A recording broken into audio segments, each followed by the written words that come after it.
오늘 함께 볼 하나님의 말씀은 시편 말씀인데요. 시편 35편 1절로 10절까지의 말씀을 함께 보겠습니다. 시편 35편 1절로 10절까지의 말씀입니다.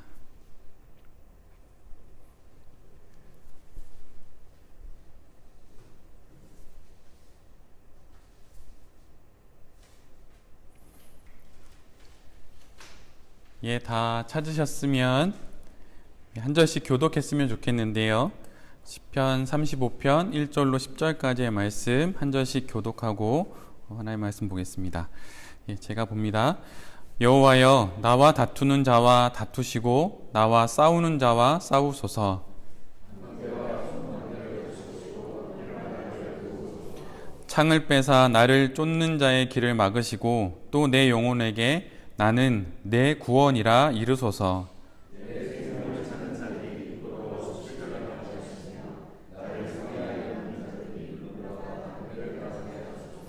그들을 바람 앞에 겨와 같게 하시고 여호와의 천사가 그들을 몰아내게 하소서.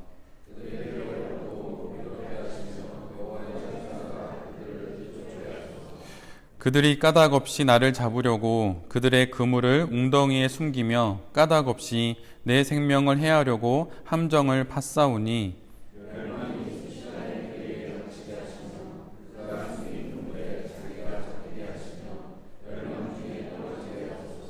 내 영혼이 여호와를 즐거워하며 그의 구원을 기뻐하리로다.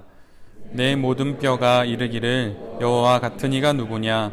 그는 가난한 자를 그보다 강한 자에게서 건지시고 가난하고 궁핍한 자를 노략하는 자에게서 건지시느니라 하리로다.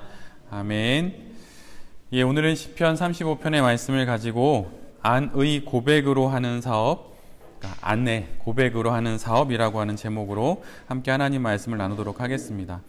오늘 우리가 함께 보고 있는 시편은 다윗의 시입니다. 시편의 절반가량을 다윗이 썼지요. 얼마나 인생을 기고하게 살았으면, 그렇게 노래하지 않으면 살 수 없는 인생을 살았는지 시편을 읽을 때마다 그런 생각을 해보게 됩니다. 근데 다른 번역본을 읽다 보면 그 번역본 앞에 오늘 우리가 함께 읽은 시의 부제가 붙어 있어요. 그 부제는 다음과 같습니다. 원수에게서 보호해 주실 것을 구하는 기도, 악한 적들에게서 건져달라는 기도, 이런 부제가 붙어 있습니다. 정확하게는 이 시가 기록되어 있는, 시편이 기록되어 있는 어떤 상황과 연도는 알 수 없지만 대략적인 내용들은 시편을 읽으면 알 수 있고 이 부제에 어울리는 그런 내용입니다. 전반적인 내용을 읽어보면 시인은 추격자에게 쫓기고 있어요. 누군가가 쫓아오고 있고 본인은 도망가고 있는 거죠. 우리가 많이 알고 있는 다윗의 인생의 내용입니다. 그리고 그 자신을 쫓아오는 그 사람의 손에서 건져주시기를 간절히 탄원합니다. 하나님, 저를 좀 구해주세요. 저를 이 사람으로부터 보호해주세요. 이렇게 탄원서를 쓰듯이 하나님께 기도를 한 거죠. 또한 그 사람뿐만 아니라 자신을 배신했던 사람들, 그 사람들의 악행도 하나님께 고발을 해요. 그리고 자신과 원수 사이에 마지막 최종적인 판결이 있을 텐데 그 판결을 공의의 하나님께서 내려주실 것을 간구하는 내용으로 전체적으로 시편은 적혀 있습니다.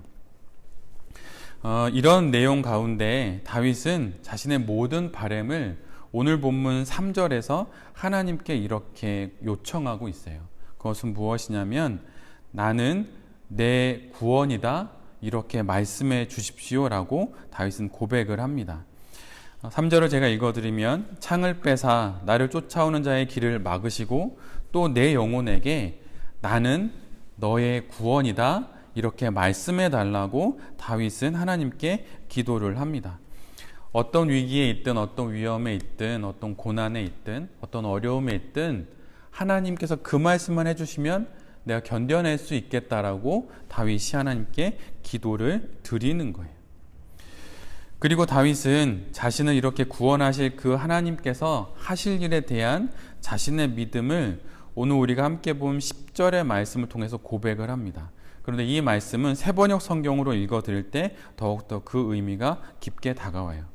제가 새번역 성경으로 읽어드리겠습니다. 주님과 같은 분이 누굽니까? 주님은 약한 사람을 강한 자에게서 건지시고 가난한 사람과 억압을 받는 사람을 약탈하는 자에게서 건지십니다. 이것은 나의 뼛속에서 나오는 고백입니다. 이렇게 기록하고 있어요. 다윗은 하나님에 대한 자신의 고백이 뼛속에서 나오고 있다고, 나의 뼈 속에서 나오는 고백이라고 그렇게 말하고 있어요. 우리 모두가 알다시피 우리가 그리스도를 믿는 믿음을 가졌다고 해서 우리에게 고통과 슬픔이 찾아오지 않는 것이 결코 아닙니다. 내가 하나님을 믿고 내가 기도하고 사업을 시작했다고 해서 우리의 사업에 어려움이 없는 것이 결코 아니에요. 그리스도인들 역시 믿지 않는 사람들과 같이 많은 삶의 희노애락을 겪게 되는 것이죠. 때론 기쁘게, 때로는 슬프게, 때론 그렇게 삶의 구비구비를 지나 인생을 살아갑니다. 그런데 늘 우리를 가장 힘들게 하는 것은 고통스러울 때예요.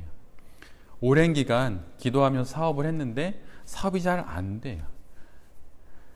그런 날을 만날 때면 어떻게 그 시간을 지나가야 하는지 여러 생각이 들게 됩니다. 제가 예전에 읽었던 책 중에 이런 부분을 만난 적이 있어요. 2차 세계대전 중에 아우슈비츠 수용소에서 있었던 일이에요. 나치가 벌인 아주 끔찍한 일들이 있죠. 근데 나치가 유대인들을 학살하기 위해서 만든 가스실로 한 엄마와 한 아이가 이제 들어가야 되는 상황이 되었습니다. 근데 그 상황에서도 엄마는 아이의 손을 붙잡고 갈 수밖에 없는 것이죠. 그런데 그때 아이가 엄마에게 이렇게 물어보는 거예요. 고개를 들고 엄마를 쳐다보면서 이렇게 묻는 거죠. 엄마, 하나님은 지금 어디에 있는 거야? 이렇게 물어요. 그때 엄마는 아이를 바라보며 이렇게 말을 합니다. 하나님은 지금 우리와 함께 계시단다. 모든 이들에게 이와 같은 일들이 똑같이 있는 것은 결코 아니지만 저마다의 삶의 무게로 저마다의 고난의 때를 지나갈 때가 있죠. 그럴 때 우리에게 오늘 시인이 고백하는 이런 고백, 나의 뼛속에서 나오는 고백이 있다면, 나의 모든 뼈들이 하는 이런 고백이 나에게 있다면 그 시간을 우리 모두는 조금 더 잘 지나갈 수 있을 것입니다.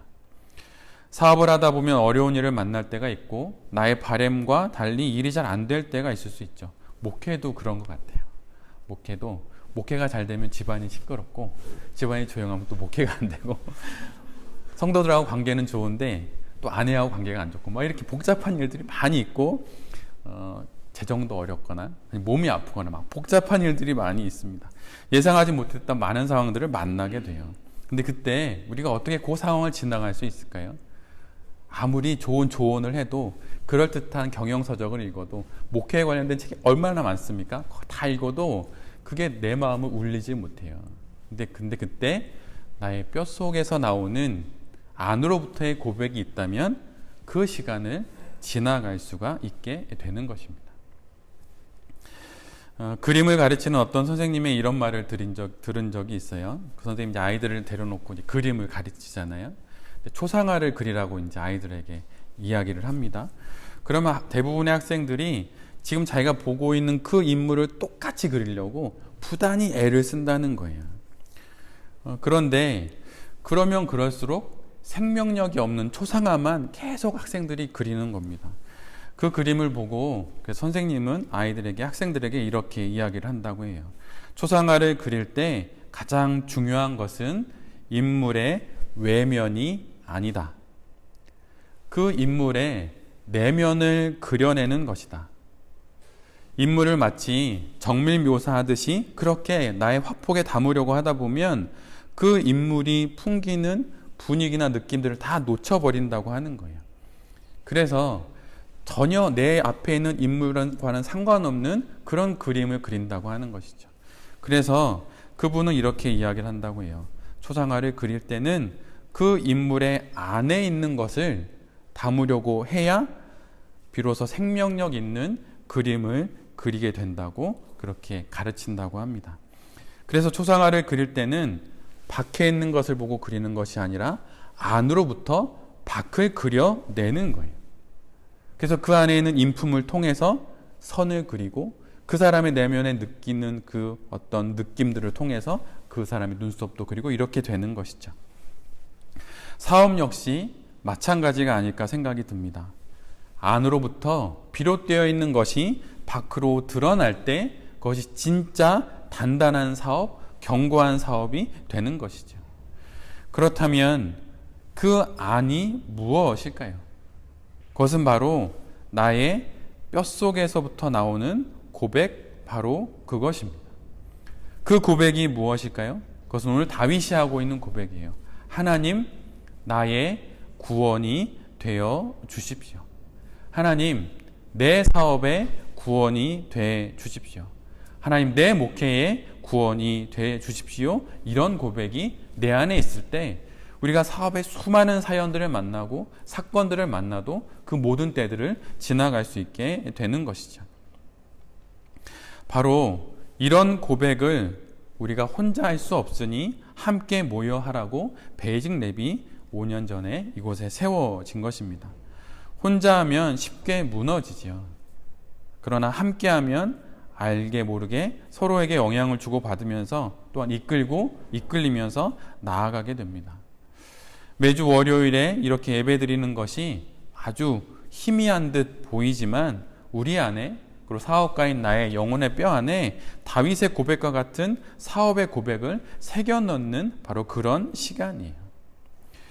한자로 어미모의 내천자를 의미하는 모천이라는 말이 있어요.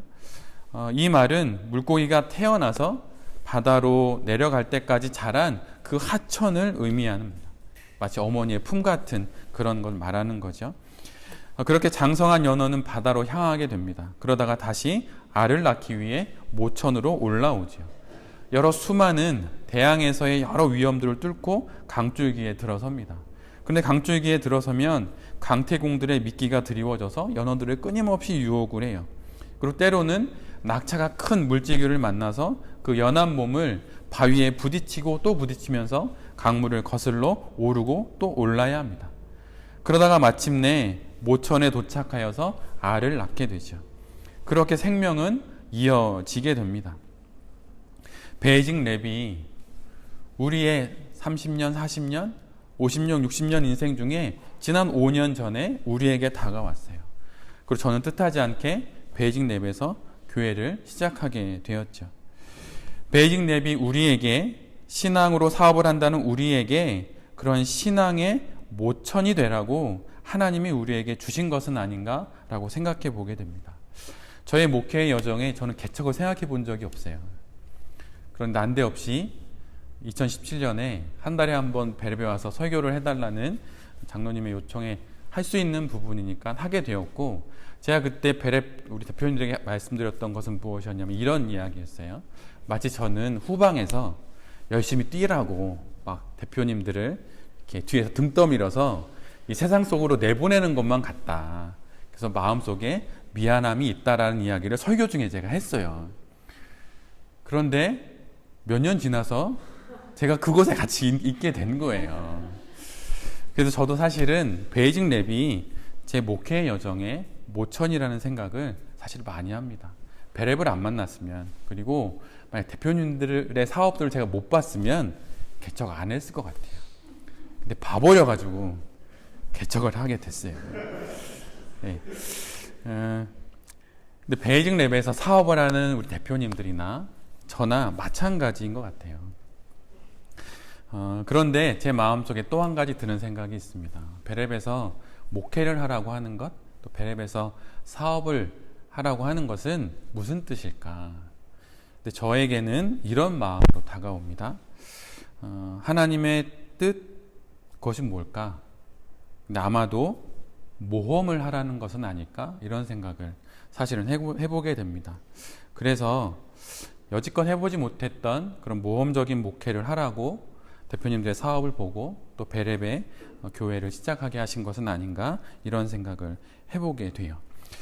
근데 저뿐만일까요? 베랩의 대표님들도 마찬가지겠죠. 홀로 시작한 사업일 수도 있고 또 약간 규모가 늘어서 둘, 셋 이렇게 하시는 분들도 계시잖아요. 다 모험 같은 일입니다. 그런데 그 모험을 어떻게 우리가 할 수 있을까요? 만약 중심이 없는 모험이라면 그건 무모한 객기일 수 있어요. 그러나 중심이 있는 모험이고 또 고백이 있는 모험이라면 그것은 도전이 되고 승부가 될 것입니다. 그렇게 사업을 하고 목회를 하라고 우리를 이렇게 베이직 랩에 이곳에 모아 주신 것이죠. 사업을 통해 뼛속에 있는 그 고백을 통해서 하는 그 사업을 통해 복음이 흘러가게 하라고, 그리고 그런 목회를 통해 새로운 모험의 복음을 전하는 그런 목회를 해보라고 우리를 불러주신 것은 아닌가 생각해 보게 됩니다. 여러분은 사람이 불행해지는 이유가 무엇이라고 생각하세요? 돈이 없어서? 몸이 아파서? 아니면 뭐 관계에 어려움이 있어서? 여러 가지가 있을 수 있겠죠. 그런데 궁극적으로 한 인생이 불행해지는 이유는 단 하나예요. 그것은 그가 그의 인생을 하나님 밖에 놓으려고 할 때입니다. 그럴 때 그의 인생은 불행해지게 되는 거예요. 여기에 인간의 모든 비극과 모든 불행이 있어요. 그렇다면 반대로 우리 인생의 행복은 어디에 있는 것일까요? 그것은 하나님 안에 우리의 인생을 둘 때, 그때 우리가 가장 행복한 인생을 살아갈 수 있게 되는 것입니다. 이것이 모든 행복의 원천이에요. 사업을 하는 내 자신과 또 내가 하는 사업이 하나님 안에 있다면, 하나님 정말 그 안에 있다면 그 사업가와 그 사업은 결국 하나님이 받으시는 사업과 또 사업가가 될 것입니다. 그리고 하나님 안에 있는 그 사업가의 안으로부터의 고백으로 하는 사업이라면 하나님이 어찌 그 사업을 아껴서 보시지 않겠어요? 정말 애쓴다. 혼자 하는 거 힘들지? 진짜 애쓴다. 이제 조금 살만하니? 더 힘내보자. 그렇게 말씀하시지 않으실까요? 뼛속으로부터의 고백, 그것으로부터, 그 안으로부터의 고백으로 사업을 해나가시는 베레베 모든 대표님들이 되시기를 빕니다. 오늘은 홈커밍 데이예요. 모천을 찾아온 거와 마찬가지이죠.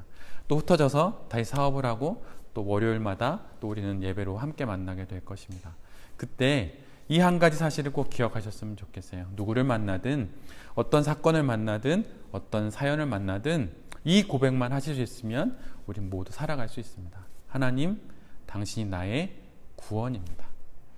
이 고백으로 우리에게 주어진 이 사업을 마치 목회를 하듯 그렇게 잘 해나가시는 모든 베레베 대표님들이 되실 수 있기를 간절히 기도드립니다.